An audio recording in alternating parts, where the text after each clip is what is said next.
Hello everyone, आज हम देखेंगे how to do an acid base titration.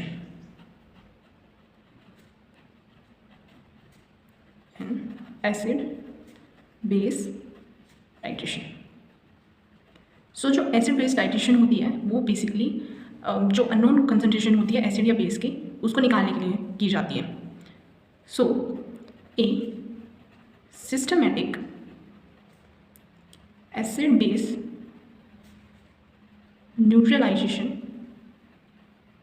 used to determine the concentration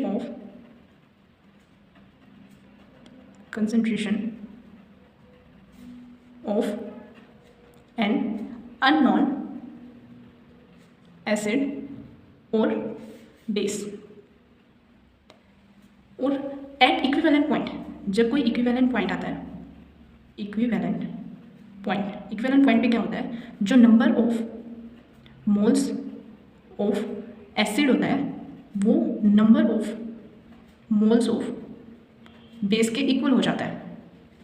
सो जैसे कि जो एसिड बेस टाइट्रेशन होती है, हमारे पास कोई भी बीकर है जिसके अंदर हमने क्या ले रखा है, कोई एसिड ले रखा है जिसकी कंसंट्रेशन हमें नहीं पता और उसका वॉल्यूम हमें पता है, जो कि एसिड का वॉल्यूम है वो 50 ml, लेट्स अज्यूम कर लेते हैं इसका वॉल्यूम है वो 50 ml है। और अब इसके अंदर टाइट्रेशन के अंदर, मतलब कोई ब्यूरिट से हम टाइट्रेशन करवाते हैं, सो इसके अंदर जो फिल है वो है NaOH यानी बेस है, और इसके अंदर जो वॉल्यूम है मतलब फुल है, और इसका जो कंसंट्रेशन है वो 1 मोलैरिटी कंसंट्रेशन है। और जब हम इसके अंदर जो वॉल्यूम ऑफ NaOH ऐड किया, यानी NaOH HCl में ऐड करने के बाद जो इसका वॉल्यूम यूज़ हुआ है एक इक्विवेलेंट पॉइंट तक आने के लिए, वो मान लो कि 25 ml यूज़ हुआ है, जो वॉल्यूम यूज़ हुआ है वो 25 जो बेस का। सो अब हमें क्या बताया जाता है कि इक्विवेलेंट पॉइंट पे जो number of moles of acid होते हैं number of moles of base के इक्वल होते हैं। So number of mole of acid क्या होता है, मोलैरिटी इनटू वॉल्यूम, ये सब किसके लिए होता है, एसिड के लिए।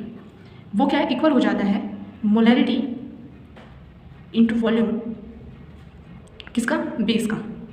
सो जो हमारे पास मोलैरिटी एसिड की कितनी है, हमारे पास नहीं है, मोलैरिटी को ही कंसंट्रेशन कहते हैं, यानी हमारे पास M1 है वो नहीं है। और जो वॉल्यूम हमारे पास यूज़ किया गया एसिड का, मान लो HCl था, वो कितना है 50 ml इक्वल किसके हो जाएगा, मोलैरिटी बेस की मोलैरिटी क्या थी 1 मोल, तो ये हो जाएगा 1 मोल, और इसका वॉल्यूम कितना यूज़ हुआ है 25 ml, तो इंटू 25 ml।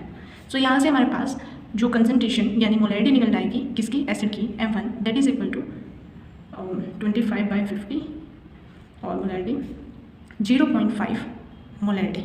जो HCl की जो कंसंट्रेशन जो हमारे पास अननोन कंसंट्रेशन है वो एसिड की निकल आएगी 0.5। सो हमारा एसिड बेस टाइट्रेशन बेसिकली जो अननोन कंसंट्रेशन होती है एसिड या बेस की, उसको निकालने के लिए यूज़ किया जाता है। और आगे हमसे पूछ लिया जाता है कि इसका स्ट्रेंथ बताओ। अगर हमसे ये पूछ लिया जाता है स्ट्रेंथ ऑफ एसिड, सो हम कैसे निकालेंगे। स्ट्रेंथ ऑफ एसिड के लिए क्या होता है कि जो हमारी कंसंट्रेशन होती है स्ट्रेंथ, उसके लिए जो हमारी कंसंट्रेशन आई हुई है M1 इंटू मॉलिक्यूलर मास। सो कंसंट्रेशन थी हमारे पास 0.5 और HCl का जो मॉलिक्यूलर मास हो जाएगा